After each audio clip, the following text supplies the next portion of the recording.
Hi bobbers, and welcome to this week's YouTube vlog, and I hope we're all keeping okay.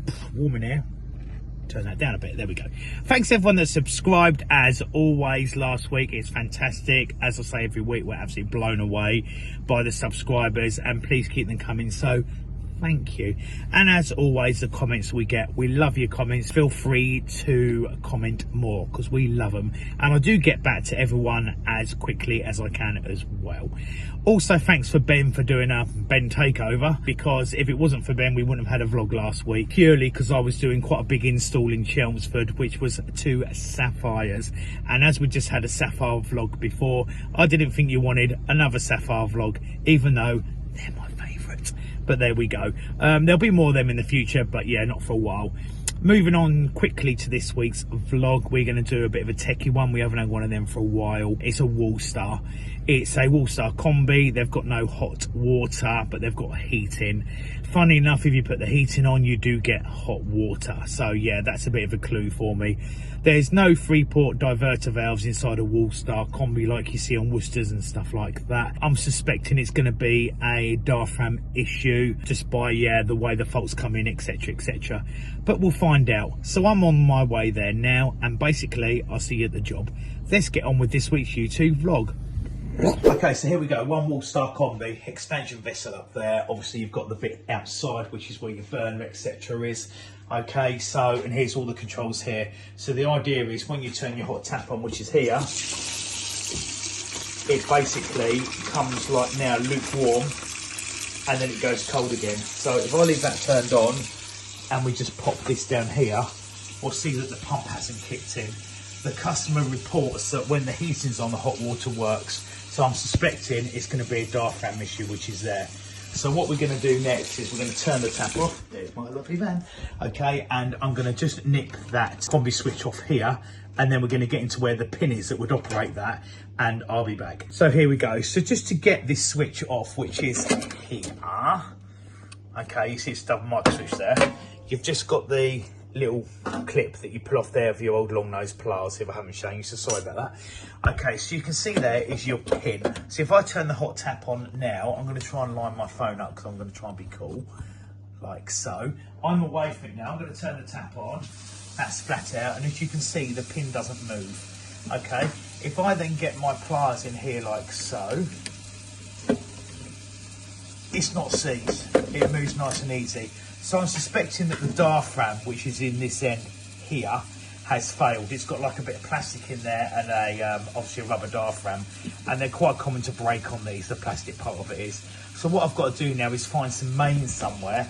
I have got that Combi mate up there that I'm going to try and disconnect first and see if I can stop the flow. I'm not going to touch the baller fix up there. So if I can't get it from the Combi mate, I will find the main stopcock in the house and turn it off. Once I've found it, I'll be back. Okay, so after all that, I had to turn it off there. I cannot move the stopcock, and I can't find it outside either. Also, that's I couldn't get that off there. It looks very old and it's got no Cyphos balls in it. So I think that has had it. So I'm going to have to look into that another day and potentially replace it, because on a Combi mate, if you push them on both sides, it just basically means you can stop the water, pull the front off it and get to the Cyphos balls, but it's not working. So before we go any further, let's not be silly. Let's turn the tap on, and it stopped. So that means it's worked. Still got cold, but no hot. So from the point of view of in here, what we're now going to do is we're going to pull that little clip off there, that little clip off there, pop these 2 pipes off, and you can see you've got a flat head just there and one just there. They're also 8mm, so we're going to nip them undone, pull that unit off and get back to you. But the first things first is I'm just going to take this cover out of the way to make life a bit easier for myself. So to do that, you can see there's a screw here, there's 1 there, and there's 2 over the other side, but actually it looks like some are missing. So let me just get this out of the way, and then we'll be back to this bit. Okay, the other thing before I forget, safe isolation. Clearly it's the one on the right, make sure it's turned off. If you're a bit worried, then obviously take the fuse out. Got some gloves. Right, okay, so we're just going to pop them out of there. Normally this isn't here, it's over here, but when they've done it, they've soldered it into the back in the, well, not the best of places. So that means that unfortunately when I pull this out, it might not go down. Can't undo the filling loop and get it out the way because I can't move the tap there either. I'm hoping that is on the main side, so it could be that I can just undo it anyway, but we'll see how we get on. So yeah, we're just going to pull the two sleeve clips out and go from there. I'm going to attempt again to rest my phone. Ooh, it's not the best angle, but we're going to go for it. So there are clips, look, as you can see there. I'm just going to put one out, then we're going to put number 2 out. I apologise if my phone falls because it's just hanging, and go from there. And then just get your pliers and very gently pull down on them. 1, 2. You can hear the dribble of water in the background. It's because I've got the tap undone. Don't yank them really hard, and watch the 2 seals on there. You can change them with standard seals, but normally they do go back once. And the other end of theirs in there. I've never had them leak, but please be careful. As you can see, we're dribbling out the tap now fine, which is all good, that's fine. Okay, so we're just going to get there. I'm just going to undo them little screws and pop the diaphragm off the end. Okay, I've got them undone. Actually, the one at the top is finger tight, so that's the result. I might have to get a spanner when it goes back. Get your hand in there, slowly pull it away. And there we go, that's what we've got. So, what I'm going to try and attempt to do now, let's have a little look, is I'm going to put that like that. I'm going to put that there, and we're going to go there like so. Okay, so I'm just going to undo these. They are quite tight.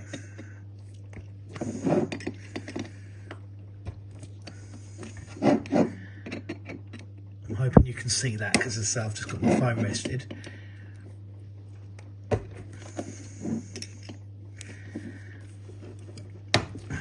Right, there's 6 in total, and what I'm going to do is now I'm just going to undo them quickly like so. You can't really get this the wrong way round, which is good, because if you did, let me just get a towel.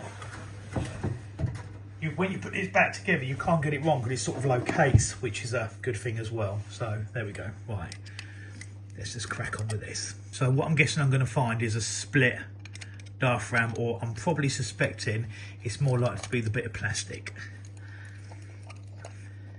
So the idea is one side of this diaphragm even fills up with water, pushes the pin out, that pushes the pin you see earlier in the vlog, that hits the little micro switch and away the boiler goes. That's how basically the diaphragm works on the boiler. Right, here we go. Take it apart gently. There's a diaphragm that looks good. Hey presto, it's broken there. There you go. One broken piece of plastic. Right, I'm just going to go get another kit off my van, and I'll be back. And I'm back. So here is the diaphragm kit from EOGB coming into your view now. Okay, so there's the new one. It's black, it's modified, so it's a bit better. New rubber diaphragm there as well. And then you also get a nut, and you get a tiny O-ring there. So if I get rid of that, flick that over, these are quite often loose. Yeah, there we go. So I just undo that part there. And here, underneath there, is where the little rubber O-ring is, which you can quite often just pop out nice and easy. There we go. Okay, so reverse procedure. We just put this in first. Make sure it moves around okay, which it does. Rubber O-ring on the top. And then the new rubber O-ring in there, and then the new one of them.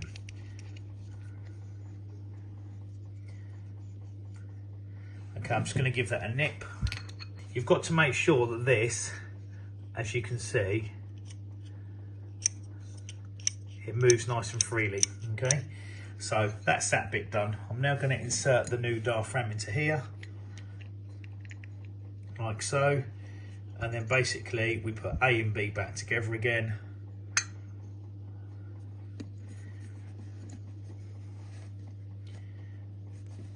Make sure they line up, and then start to put the screws in again. Okay, so I'm not going to bore you doing screws up, but you need to go opposite. So it's there, followed by there, there, there, there, there. That's how we're going to do it. I'm going to do all of them up. You don't crunch them, you just nip them, and I'll be back. Okay, so that's all back together, as you can see. What I'm going to do now is I'm going to stick this back in. Okay, as you can see, there is a lug that sticks out here, and that basically goes, I can only point at it it goes just there. There's a lug just there, that's where it goes. Okay, so it's as simple as slipping it back in again, hold it like that, do the nuts up, and then we're back, and I'll be back. Okay, here we go. So we're just going to pop these back in again nice and gently. You can lube them if you want sometimes, but normally if you're careful, that one's just popped in.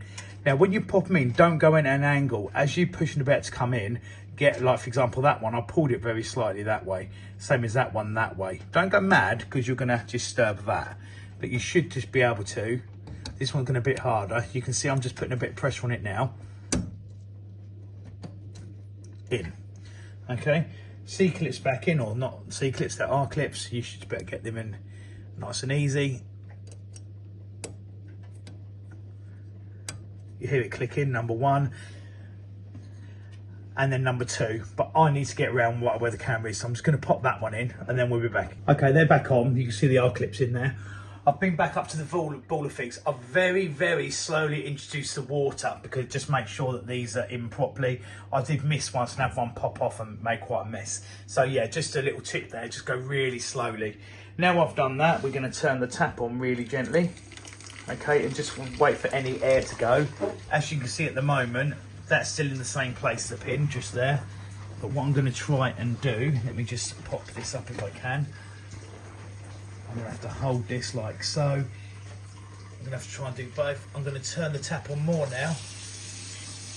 And you can see the pins come out. Okay, so you can see that's come out about 1 centimetre. Okay, that means, I'm just going to back that off a little bit because of the air. That means that when that comes out, that's going to hit the micro switch and that should fire the boiler and the pump. So we're just going to put this back on again. Basically, you have to get it on like so. Sorry, really bad imagery there.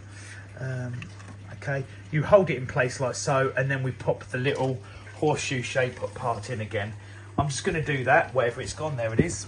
Okay, and I'll be back. Okay, so that's back on. Just a top tip, when you put that clip back in, make sure the L shape's sort of that way. Okay, up that way. If it goes the other way, it'll fall off.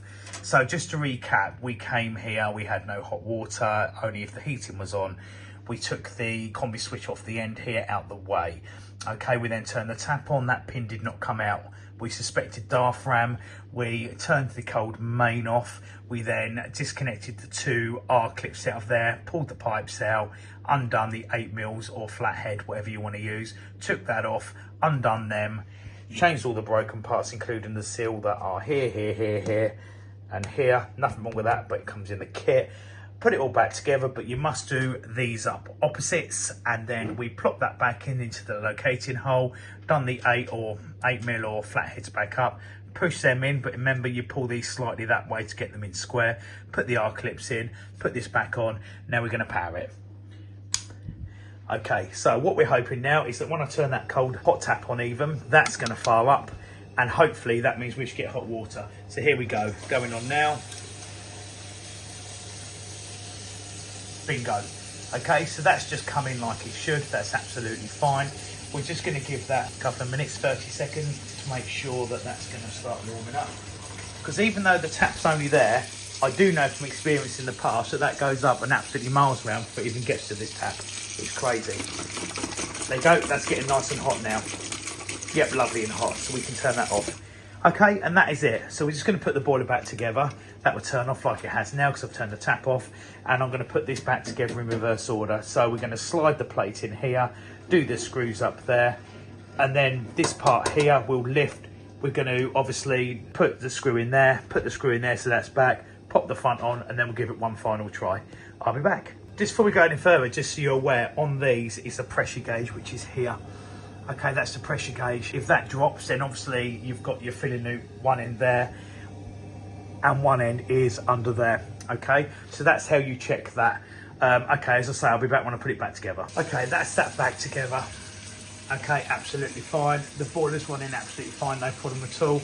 Last thing we've got to do is check the leaks up there. Yeah, absolutely no leaks at all, that's fine. And as you can see here, if I keep it still enough, we're going to see that. Can we see that? steam coming off the tap, red hot. Okay, well, as I always say, pop the lid on and then, well, back to the van. And that's it. That's this week's YouTube vlog. Done. That's a new one. Done from us at Barton Allburner Services, and I hope you enjoyed it. Yes, there you go. Quite straightforward, really. To be honest, the first time I had that problem, it took me a while to find it, but that was 15 years ago, but there we go. Yeah, so as you can see, I explained in the vlog there, when you turn the tap on, no hot water. Took the little switch off the end of the diaphragm, so to speak, or that block area there, and when you turn the tap on, the pin did not pop out, which means it wouldn't have hit the switch and fired the boiler. So a little strip down as I showed you, replace the diaphragm, very easily accessible, and away you go. The only downside of working on them boilers when you have that problem, they're always hot. Okay, people forget to turn them off. Even if you tell them to turn them off, because they turn the heating off, they think it's turned off, but it still satisfies the hot water. So it's red hot down there, and it's quite awkward, even though it looks quite straightforward. When you're getting your hands in there, you burn your little pinkies. Yeah, which isn't ideal. But there we go. That is it. Please feel free to subscribe as always, and comments. We love a comment. And as always, I hope you enjoyed it. Have a great weekend, everybody. Looking a bit cloudy, so I hope it's going to get a bit better. Push my glasses up. Can you see how bright my glasses? I've had to cable tie them as well. There we go. Until next week, have a great weekend, everyone. Stay safe.